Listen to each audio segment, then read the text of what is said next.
नमस्कार दोस्तों, मैं हूं मानव सिन्हा। आप देख रहे हैं एक ऐसा TV show which satisfies your hunger for everything automotive right at one place. जी हाँ, you're watching the Times Drive show. हर बार की तरह इस बार भी बहुत सारा एक्शन लाइन अप है आपके लिए, तो चलिए जल्दी से नजर डालते हैं what's coming your way over the next half an hour. शुरुआत करेंगे मारुति सुजुकी की ई विटारा से। Yes, Maruti Suzuki is finally ready to enter the Indian electric vehicle segment. We have finally driven it as well. And we also take you for a drive in the Tata Safari and Tata Harrier, which now come with a petrol engine option. देर आए दुरुस्त आए, हम जानेंगे क्या ये option इनकी value proposition को change करता है या नहीं। तो जैसा कि आपने देखा, काफी कुछ आ रहा है आपकी ओर, और आज हमारे साथ है Citroen की C3X, which is giving us company today for this episode. Now this car, it can be said, is responsible for taking the Citroen brand to the masses in the Indian market. Maruti Suzuki की बात करें तो electric vehicle space में e Vitara वो गाड़ी है जिस पर ये रिस्पॉन्सिबिलिटी बांधी गई है। So how is it to drive? Well, let's head on over to Dhruv Paliwal to find out more. Now the car next to me is the Maruti Suzuki e-Vitara. It's a very important car for India's EV dream. And ये गाड़ी हम पहले भी देख चुके हैं prototype form में, इसका एक्चुअल प्रोडक्शन फॉर्म भी देख चुके हैं, बट आज हम इस गाड़ी को चलाने वाले हैं। Hi, my name is Dhruv Paliwal, you are watching the Times Drive show. Let's get rolling.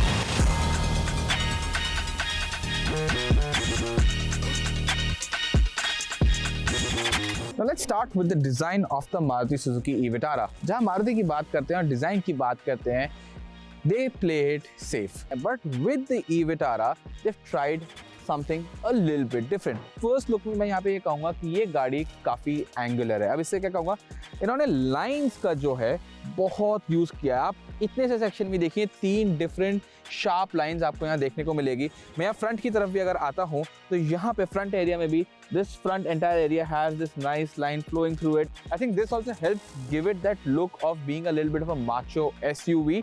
But जहाँ road presence की बात अगर हम करेंगे तो वहाँ पे मैं ये कहूँगा कि this car is a mixed bag. Definitely it's a new design. This is going to stand out on the road. But अगर हम बात करें कि आप एक डिपर मारो एंड आपको रियर व्यू मिरर में देख के कोई जगह दे दे, that will be a little bit questionable I think in this car.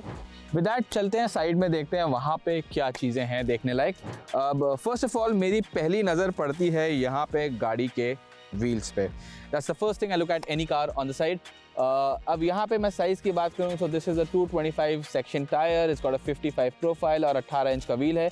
MRF बॉन्डर इको ट्रेड टायर्स हैं, ऑब्वियसली रोलिंग रेजिस्टेंस कम करने के लिए these are EV specific tyres. बात करूँ इस 18 इंच के व्हील की, so this is a new design for Maruti and why is that? Well, this is an arrow wheel. काफ़ी चंकी व्हील्स हैं, देखने में अच्छे लगते हैं, gives the side of the car a bit of presence also. साथ ही साथ यहाँ पे आपको चार्जिंग पोर्ट भी देखने को मिलेगा। पोर्ट की बात करें, रेगुलर CCS2 पोर्ट है, ये वाला नॉर्मल पोर्ट है जब आप स्लो चार्ज कर रहे हैं। नीचे वाले कवर को हटाइए, converts into a CCS2 port जो किसी भी DC फास्ट चार्जर के साथ इसकी बैटरी को क्विकली चार्ज कर पाएगा। अब साइड में यहाँ पे हमारे को ये ब्लैक क्लैडिंग भी देखने को मिलती है, which is so typical on SUVs nowadays. Matte black finish है।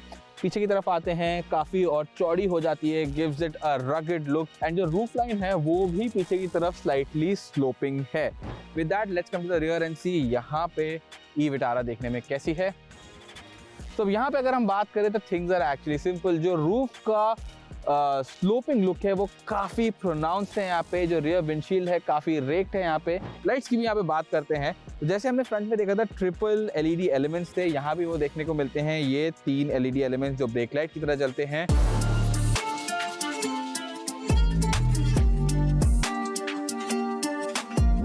I'm sitting inside the e-Vitara over here in the first row and I have to say this, I am pleasantly surprised. Maruti के साथ मैंने इतना अच्छा cabin तो कभी पहले नहीं देखा। स्टार्ट करता हूँ, मुझे सबसे ज़्यादा पसंद क्या है वो है ये डैशबोर्ड का लेआउट। अब यहाँ पे एक ट्रिपल एलिमेंट्स आपको देखने को मिलते हैं, ट्रिपल लेयर डैशबोर्ड देखने को मिलता है। ऊपर ब्लैक है, नीचे ब्लैक है, बीच में ये ब्राउन है। हार्ड है ये वाले प्लास्टिक्स, ये वाले कम, ये वाले ज़्यादा। This is really soft touch. Maruti ने यहाँ पे जुडिशियसली मटेरियल्स को यूज़ किया है, so you get that premium feeling without I think the cost being too high, क्योंकि कॉस्ट तो अभी हमारे को गाड़ी की पता नहीं है, but this being a Maruti we expected to be priced aggressively. उसके बाद यहाँ पे बात करता हूँ टॉगल स्विचेस की। तो आपको यहाँ पे एसी के लिए फ्रंट और रियर डिफॉगर के लिए कंट्रोल्स दिए गए हैं, फैन स्पीड है, एसी है, रिसर्कुलेशन है, हॉट एंड कोल्ड एयर है, एंड साथ ही साथ म्यूजिक सिस्टम की वॉल्यूम बढ़ाने के लिए, कम करने के लिए एंड ऑन ऑफ करने के लिए भी यहाँ पे आपको कंट्रोल्स दिए गए हैं। This I think is a really good touch because बाकी सारे फीचर्स स्क्रीन के अंदर ही घुसे हुए हैं। ऊपर सनरूफ आपको देखने को मिल रही है, but this is not a sunroof that opens, it's just fixed glass roof and आप इसका जो ये शेड है इसको भी मैन्युअली ऑपरेट करते हैं। With that let's move to the second row and see what that feels like. तो अब मैं आ गया हूँ ई-विटारा की सेकंड रो में। Let's start with how I feel like when I am sitting.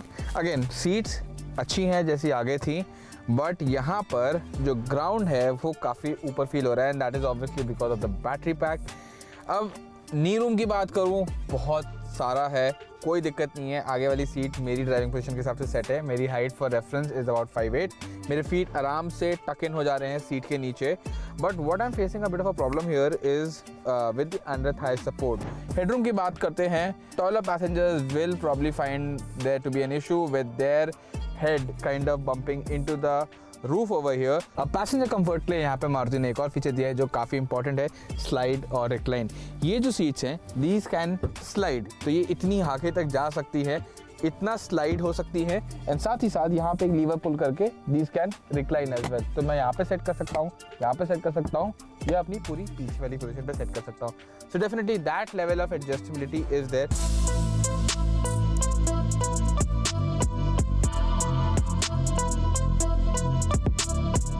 And with that, now I think it's a good time to talk about the driving impressions of this car.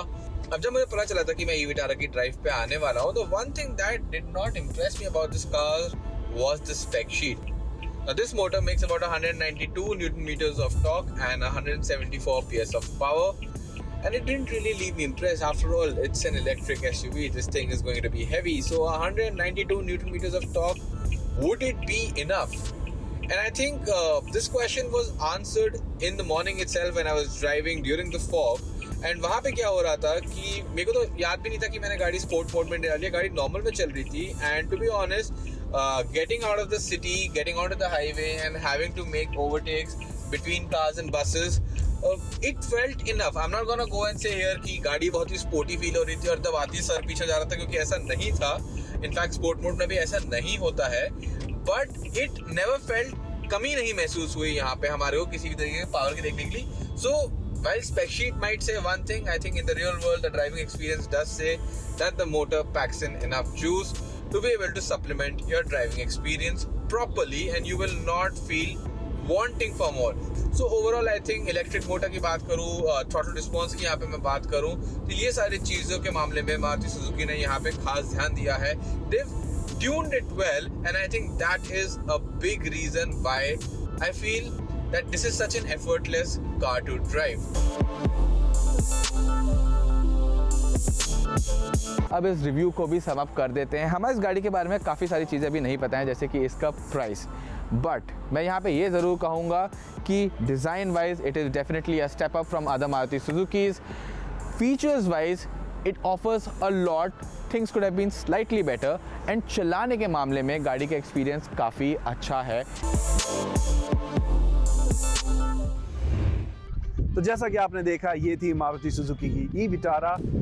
Leaves a little bit to be desired, but of course it will all come down to the price of the car, because Maruti Suzuki needs to price this car aggressively if they wish to be the manufacturer that brings the EV revolution to the Indian market. But अभी के लिए वक्त हो चला एक छोटे से break का। बने रहिए हमारे साथ, क्योंकि जैसे ही हम वापस आएंगे we'll take you for a drive in the new Tata Safari and the Tata Harrier, which now come with petrol engine drivetrain options. See you on the other side.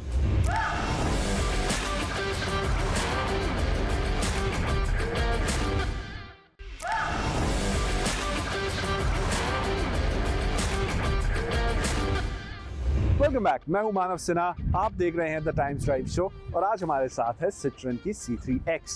जैसा कि हमने आपसे प्रॉमिस किया था, before going for the short commercial break, it's time to take a look at the Tata Safari and the Harrier, which now come with petrol engine options. The question is, क्या ये वो saying apply होगी कि देर आए दुरुस्त आए? or is it too little too late? Well, let's head on over to Ankur Taneja, who's telling us more up next. So finally, after the long wait, the petrol variants of both Harrier and Safari are finally here. It's the same 1.5 litre TGDI Hyperon petrol engine, which we already saw in Tata Sierra and the Tata Curve as well, but differently tuned to handle the mass of both these cars. So इन दोनों गाड़ियों के petrol engine को आज परखेंगे, ride handling overall कैसी है जानेंगे, लेकिन engine के अलावा भी कुछ नए फीचर्स भी एक्सक्लूसिवली टाटा अपनी इन दोनों गाड़ियों के पेट्रोल वेरिएंट्स में भी फिलहाल ऑफर कर रहा है। लेटर ऑन वो डीजल वेरिएंट्स में भी ऑफर कर जाएंगे, लेकिन अभी फिलहाल पेट्रोल वेरिएंट में ही वो ऑप्शंस आपको एज फीचर्स देखने को मिलने वाले हैं। सो इस हैरियर के डिज़ाइन की बात करें तो वहाँ पर आपको कोई चेंज नहीं देखने को मिलेगा। एक्सटीरियर की अगर बात करें, बट यहाँ पे आपको फ्रंट में एक चीज़ जो ऑफर करी गई है जो कि पहले नहीं थी डीजल वेरिएंट में, यहाँ पे आपको कैमरा दिया गया 360 डिग्री कैमरा, लेकिन उसके साथ साथ आपको यहाँ वॉशर का ऑप्शन भी दिया गया है। व्हील्स की बात करूँ 18 इंच के 235 सेक्शन के आपको व्हील्स मिल जाते हैं। हैरियर की बैजिंग है, dual tone combination body colour मिल जाता है, और जो रेड टोन में आप कलर देख रहे हैं ये भी एक नया कलर सिर्फ अभी पेट्रोल वेरिएंट में ऑफर करा जा रहा है। डायमेंशंस वगैरह सब कुछ सेम है, कोई चेंज नहीं है। स्पेस भी सेम है, बूट स्पेस भी सेम है।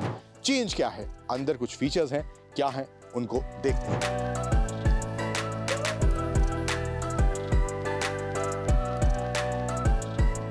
So the first thing you'll notice once you sit inside the cabin of this petrol variant of Harrier, color combination that is there, the brown tone and the white tone in the dashboard. उसके अलावा यहाँ पे centre में बड़ा सा आपको 14.5 inch का screen दिया गया है, which is same as Harrier EV में जो हमने देखा था वही स्क्रीन दिया गया है।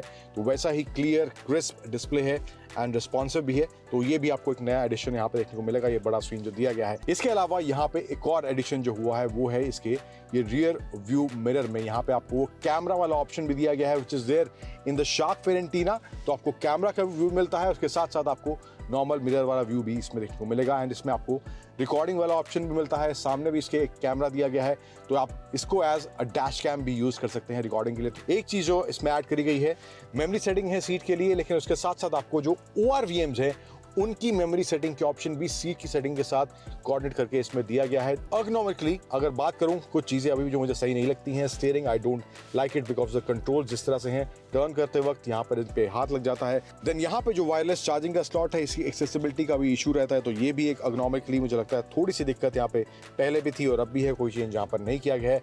एक और जो एडिशन है that is this slidable armrest option.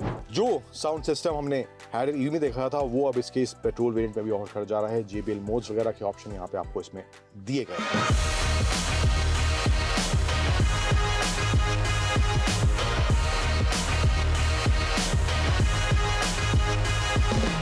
Now we will talk about both cars one by one. First we'll discuss the Harrier, then the Safari, because I felt a slight difference in the driving experience between the two. Starting with the Harrier. If I talk about performance, it comes with the 1.5 litre Hyperon TGDI engine. The power output is same in both cars, 167 bhp and 280 Newton meters of torque. In the Harrier, I found the power delivery from this engine quite good. Considering the size and positioning of the car, it needs decent pulling power, and this engine provides that. Especially on the highway, you won't feel any lack of power at all. The engine easily reaches triple digit speeds, 120 and 130 km per hour feels very smooth, and even at those speeds there is no sense of power shortage.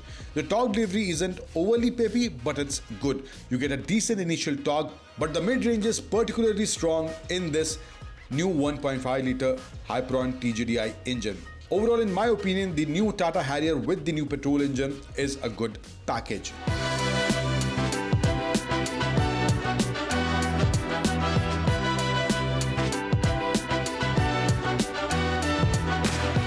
Safari की बात करें तो यहाँ पे जो इसका variant खड़ा है पेट्रोल में ही, इसका ये रेड डार्क एडिशन वाला वेरिएंट है, which will be there in the Harrier as well. तो यहाँ पे ये रेड डार्क में अगर बात करें एलिमेंट्स की, तो यहाँ पे आपको रेड एलिमेंट्स के यहाँ पे हेडलैम्प के आसपास मिल जाएंगे। सफारी की बैजिंग है यहाँ पे, अगेन आपको वॉशर वाला ऑप्शन है, ADAS लेवल 2 वाले फीचर्स यहाँ मिल जाते हैं। Corrected again DRL same as Harrier, and यहाँ पे आपको कुछ स्पोर्टी अलग डिज़ाइन के आपको यहाँ पे इसमें अलॉय व्हील्स मिल जाएंगे with the red brake calipers. Dark edition की बैजिंग, सफारी की बैजिंग अगेन यहाँ पे डोज में आपको रेड कलर में टोन में देखने को मिलेगी, एंड ये रेड डार्क एडिशन है तो आपको पूरा वो जेट ब्लैक वाला फील इसमें मिलने वाला है। Again dimension, space, boot space, nothing is changed, सब कुछ पहले जैसा ही है। अंदर कैबिन का फील कैसा है वो भी फटाफट देखते हैं। अब इस सफारी कैबिन की बात करें then again that same screen 14.5 inch का आपको ये टच स्क्रीन डिस्प्ले मिलता है। तो ये सेम आपको वही हैरियर वाला इसमें देखने को मिलेगा। यहाँ पे आपको प्रॉपर आपको वो रेड डार्क एडिशन है तो उसके हिसाब से आपको पूरा ब्लैक थीम है, यहाँ पे थोड़ा टेक्सचर वगैरह दिया गया है। यहाँ पे आपको red stitching through out, leather stitching वगैरह देखने को मिल जाएगी। रेड सीट्स हैं, डार्क एडिशन की बैजिंग हेडरेस्ट में मिल जाती है। रियर में जो है इसमें आपको विंग्ड हेडरेस्ट मिलते हैं जो कि आपको हैरियर में भी दिए गए हैं रियर सीट के लिए। यहाँ पे एडिशन जो है ये आपको बॉस मोड वाला ऑप्शन मिल जाता है। यहाँ पे पावर्ड बटन दिए गए हैं जो कि आप पीछे बैठे कंट्रोल कर सकते हैं in case you are using this car as a chauffeur driven car, तो वो ऑप्शन आपको यहाँ पे इसमें मिल जाता है। स्टीयरिंग भी आपको कंप्लीटली ब्लैक आउट थीम के साथ दिया गया है। ये आपको जो मिरर दिया गया है ORVM वो अगेन आपको वो कैमरा प्लस आपको मिरर वाले व्यू के ऑप्शन के साथ मिलेगा with the dash cam recording option as well. JBL sound system इसमें वही दिया गया है। तो फीचर्स ऑलमोस्ट सिमिलर जो वहाँ ऑफर करे गए हैं वो यहाँ पर भी आपको इस सफारी में ऑफर करे जा रहे हैं। इसके पेट्रोल वेरिएंट में अभी फिलहाल एक्सक्लूसिवली टाटा कह रही है, but later on diesel variant में भी ऑप्शन आपको दिए जाएंगे फीचर्स के जो इनमें ऐड करे गए हैं। यहाँ पे थोड़ा बहुत आपको फिनिश मिल जाएगा क्रोम वगैरह का।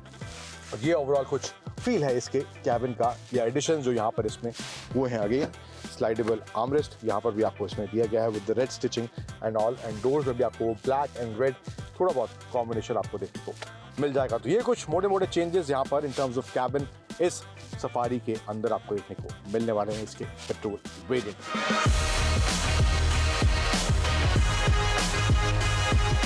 Now coming to the Safari, the driving experience and performance feel quite different. Since the Safari is a 7-seater with a larger size, the power feels a bit less responsive compared to the Harrier. Your initial impression will be that it has slightly lower power, but again, once it reaches the mid-range, the engine delivers good power and torque. On the highway, especially in the mid-range, there's nice balance of power and torque in the Safari as well. When it comes to the balance and handling, you feel more body roll here compared to the Harrier because of the extra length due to the third row. You noticeably feel the rear overhang during turns. On suspension, the overall balance is good.